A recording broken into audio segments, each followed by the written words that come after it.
ړندو بمباریو بیا په سره روده کې څه وکړل؟ راځئ دغه مطلب را سره طرفای وګورئ تر څو له حقیقتونو تاسو هم خبر شئ. په سلامونه مو هرکلی کوم دوستانو، خدای دې وکړي چې جوړ او روغ اوسئ. ړندو بمباریو سره روده کې 8 ملکي وګړي شهیدان کړل. د افغانستان دفاع وزارت او ناټو ځواکونو په همغږۍ بمباري کې د ننګرهار ولایت د سره روده د ککړک په ګوزک سیمه کې د ملکي خلکو پر یو موټر بمبار کړی چې پراخ تلفات یې اړولي دي. په شهیدانو کې یو تنکای ماشوم او د یو پلار 3 زامن هم شامل دي. د ننګرهار ځایي چارواکي وایي چې د بمبارۍ پخلی کړی خو د نورو جزیاتو له ورکولو یې ډډه وکړه.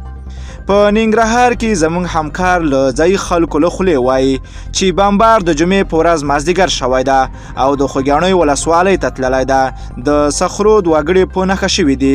که څه هم دفاع وزارت او امریکایي ځواکونو تر اوسه په دې تړاو څه نه دي ویلي، خو د دفاع وزارت او ناټو هوایي ځواکونه اکثره په افغانستان کې ړندې بمباري کوي.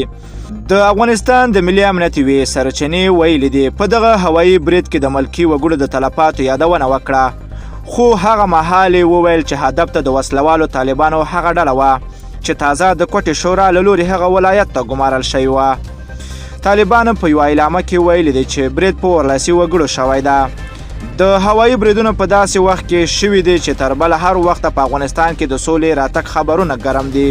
ویل کېږي چې راتلونکي 22 تاریخ نه به تر 29 تاریخ پورې طالبان په ټول هیواد کې د تاوتریخوالي په پیښو کې کمبود راولي. دوستانو بیا راځئ تاسو په دغه بمباریو باندې څه نظر لرئ؟ ولې دا شی کېږي چې ملکي تلفات اکثره وژل کېږي؟ دوستانو خواږه نظرونه مو په کمنټ کې غواړم. که ویډیو مو خوښه شوې نو راسره لایک او شریک کړئ. که غواړئ له تازه او دقیقو معلوماتو خبر شئ نو د لمر پریس یوټیوب چینل حتما د سره سبسکرایب کړئ. نور مو په پاک رب سپارم. الله مو مل شه، ښه وخت درته غواړم.